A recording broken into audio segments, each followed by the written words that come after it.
Պատկերացրու մի պետական համակարգ, որտեղ քաղաքական գործիչները ուղղակի չեն պայքարում պաշտոնի համար ու վերջ։ Նկատի ունեմ, ընտրվեցին ու հանգիստ վայելում են իրենց իշխանությունը հաջորդ 5 տարիներին, այլ ամեն աստծո տարի ժողովրդի կողմից ստանում են կոնկրետ գնահատականներ։ Դե կարելի ասել դպրոցական մատյանի պես չէ, 2, 3 կամ 4։ Ահա հենց դա։ Ու ասենք ստացալ 2 հատ անբավարար, այսինքն 2, եւ դու անմիջապես ավտոմատ կերպով հեռացվում ես համակարգից, անկախ նրանից, թե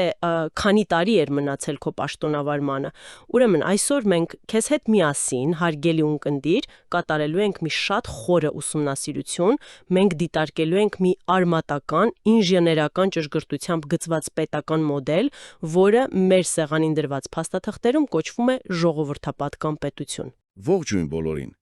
Եվ գիտես պետք է անմիջապես ասեմ, որ այս նյութերը, որոնք մենք այսօր դրեն ենք վերլուծության սեղանին, զուտ ինչ-որ փիլիսոփայական դատողություններ չեն։ Սա խիստ ակադեմիական, պետականաշինական նախագիծ է, որտեղ ամեն մի դետալ, ամեն մի ժամկետ ունի իր հստակ տրամաբանությունը։ Հա, եւ մենք մի կողմ ենք դնելու ավանդական բոլորիս ծանոթ կառավարման համակարգերը։ Մենք այսօր քանդելու ենք 6 միանգամայն անկախ թևերից բաղկացած մի բարդ մեխանիզմ, բայց մինչև բուն մեխանիզմի տրամաբանության անցնելը ես ուզում եմ հիշել հայ դասականին։ Երբ ես առաջին անգամ կարդում էի այս աղբյուրները, անընդհատ մտքումս պտտվում էր հեղինակի կողմից արված մի բառացի եւ անթերի մեջբերում՝ Եղիշե Չարենցից։ Այո, շատ տեղին մեջբերում էր դա աղբյուրներում։ Ուրեմն Չարենցն ասում է, պատմության քարուղիներով քայլել ենք երկար, անղեկ, ցաքուցրիվ, անգաղափար։ Եվ այստեղ ինձ համար ամենակարևոր կենտրոնական բառը հենց ցաքուցրիվն է։ Նկատի ունեմ ցաքուցրիվ առանց հստակ կառույցի, խառնաշփոթ, երբ պետական ինստիտուտները չունեն, ասենք, փոխկապակցված, հաշվարկված տրամաբանություն։ Հասկանալի է։ Ու այն, ինչ մենք այսօր ուսումնասիրելու ենք, փաստացի այդ ցաքուցրիվ վիճակի բացարձակ հակադրությունն է առաջարկում։ Մի հստակ, փոխկապակցված համակարգ։ Ճիշտ է։ Լավ, արի մի հատ քանդենք այս գծիկը։ Եթե դու կարդում ես այս աղբյուրները եւ տեսնում ես 6 անկախ թևեր, 6 հատ, դա շատ է հնչում։ Շատերը կմտածեն, դե մենք հազիվ ենք գլուխանում սովորական կառավարման մարմիններից առանց բյուրոկրատական կոլապսի։ Ինչպես պետք է աշխատեն 6-ը։ Եկեք սկսենք ամենահիմքից, որը փաստաթղթերում կոչվում է ազգային գոյության հիմքեր։ Այո, սա վերաբերում է առաջին 2 թևերին՝ մշակույթ եւ իրավունք։ Եվ 2-ի պաշտոնավարման ժամկետն էլ, որքան հասկանում եմ, սահմանված է խիստ որոշակի, 3.5 տարի +- 3 ամիս, չէ՞։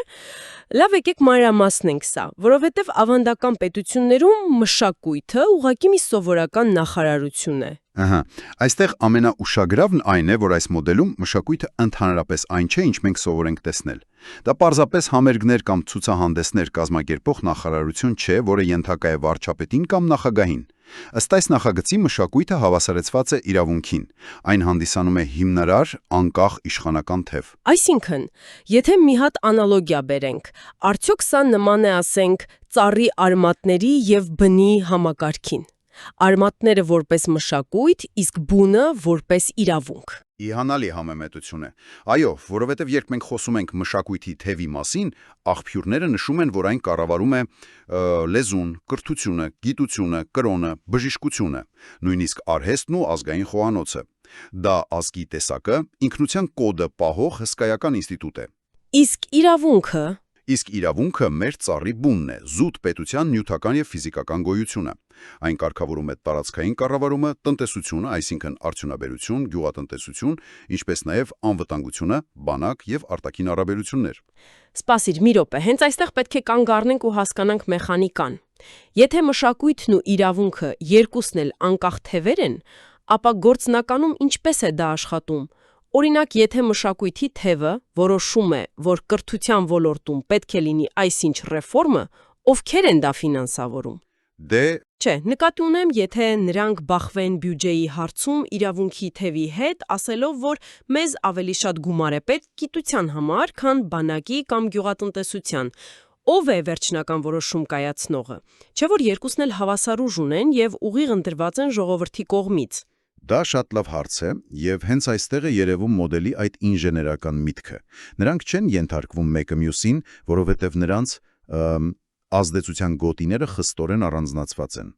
Ըստ նախագծի, պետական բյուջեն ունի նախապես հաստատված բաշխվածություն, եւ մշակույթի թեւ ինքն է տնօրինում իրեն հասանելիք ռեսուրսները։ Ահա, այսինքն նրանք գումար չեն մուրում իրավունքի թևից։ Ճիշտ այդպես։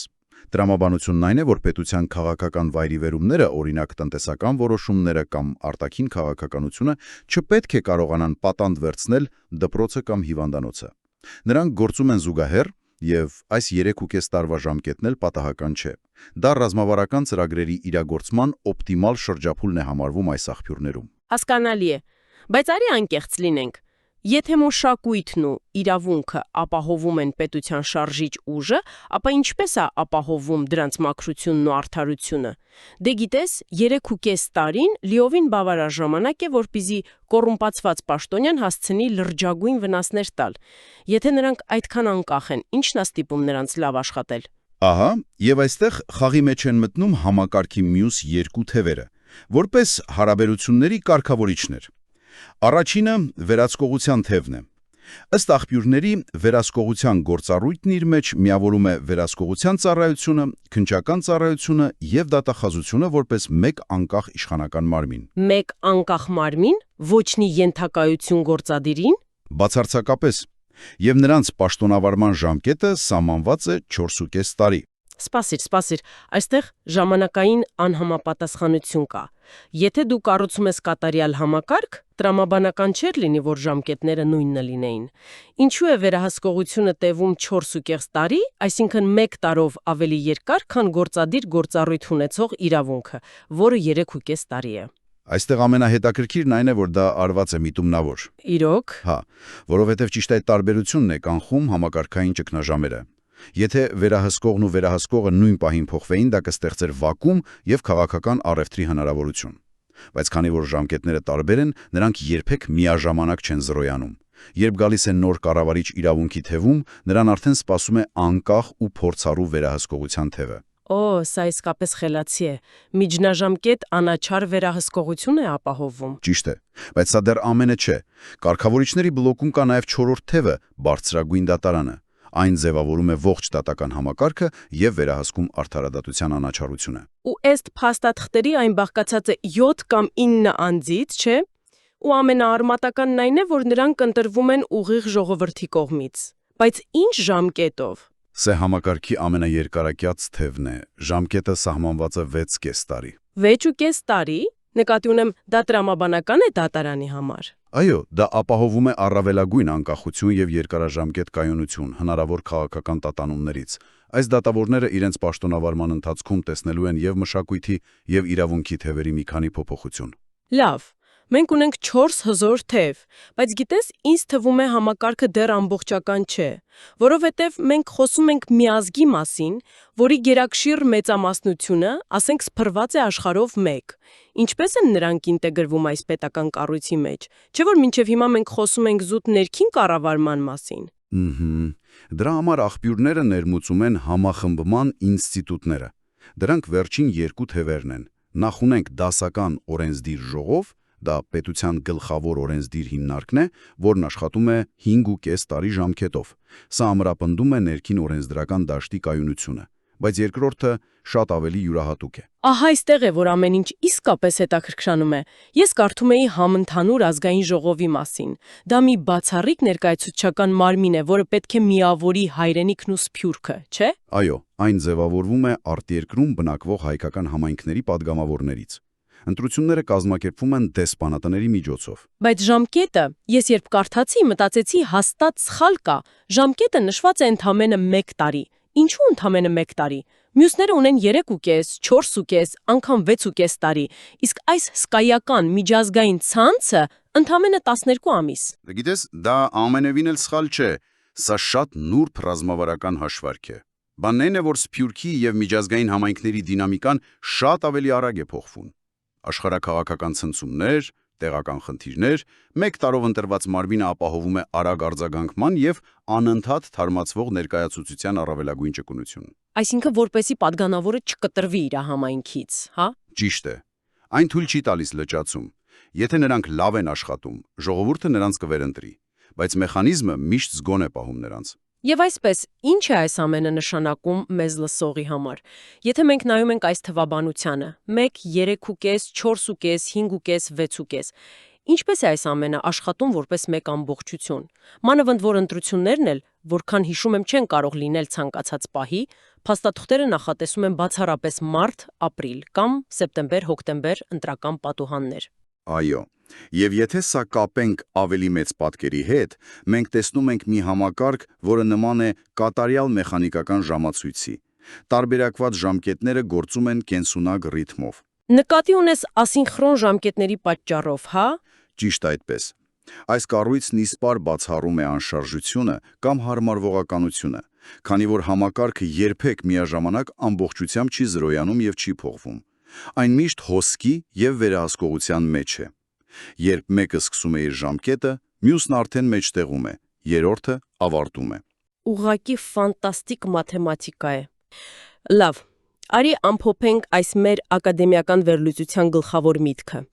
Մենք ունենք 6 անկախ թևեր՝ մշակույթ, իրավունք, վերահսկողություն, բարձրագույն դատարան, օրենսդիր ժողով եւ համընդհանուր ազգային ժողով։ Նրանք իրենց յուրահատուկ ժամանակագրական տրամաբանությամբ ստեղծված են այնպես, որպիսի փոխարինեն մեր հաղորդման սկզբում նշված Չարենցի այն անղեկ ու ցաքուցրիվ անցյալը։ Սա մի հստակ, հաշվարկված եւ ուղիղ ժողովրդի կողմից ձևավորվող կառույց է։ Դա այդպես է։ Բայց գիտես, սա մի կարևոր հարց է առաջացնում մտածելու համար։ Եթե այս վծաթև ժողովրդապատկան պետությունը նախագծված է որպես ինքնակարգավորվող, կատարյալ ժամացույցի մեխանիզմ, ինչ է տեղի ունենում այն դեպքում, երբ այն սնուցող էներգիան հենց ինքը ժողովուրդը դառնում է պասիվ կամ անտարբեր իր հայրենի բնորանի նկատմամբ։ Ահա,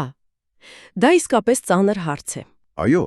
որովհետև արդյոք կատարյալ մեխանիզմը կարող է փրկել երկիրը առանց ակտիվ եւ գիտակից մասնակցության։ Չէ՞ որ այս ամբողջ ժամացույցը աշխատում է միայն այն ժամանակ, երբ ժողովուրդը տալիս է իր գնահատականները եւ կատարում ընտրություն։ Դա մի բան է, որի շուրջ արժե շատ լուրջ մտածել։ Կարծում եմ դա հրաշալի հարցադրում է մեր ունկնդիրների համար, որպեսզի նրանք ինքնուրույն դիտարկեն այս խնդիրը։ Մեծ շնորհակալություն քեզ, որ միացար այս խորը վերլուծությանը եւ օգնեցիր հասկանալ այս բարդ մեխանիզմը։ Եվ իհարկե, հատուկ շնորհակալություն քեզ, որ լսում էիր մեզ։ Հուսով եմ այս ինտելեկտուալ ճամփորդությունը քեզ նույնպես դրդեց նորովի նայել պետության կառուցվածքին։ Մենք դեռ կշարունակենք մեր հետագա ուսումնասիրությունները նոր աղբյուրներով։ Մինչ նոր հանդիպում։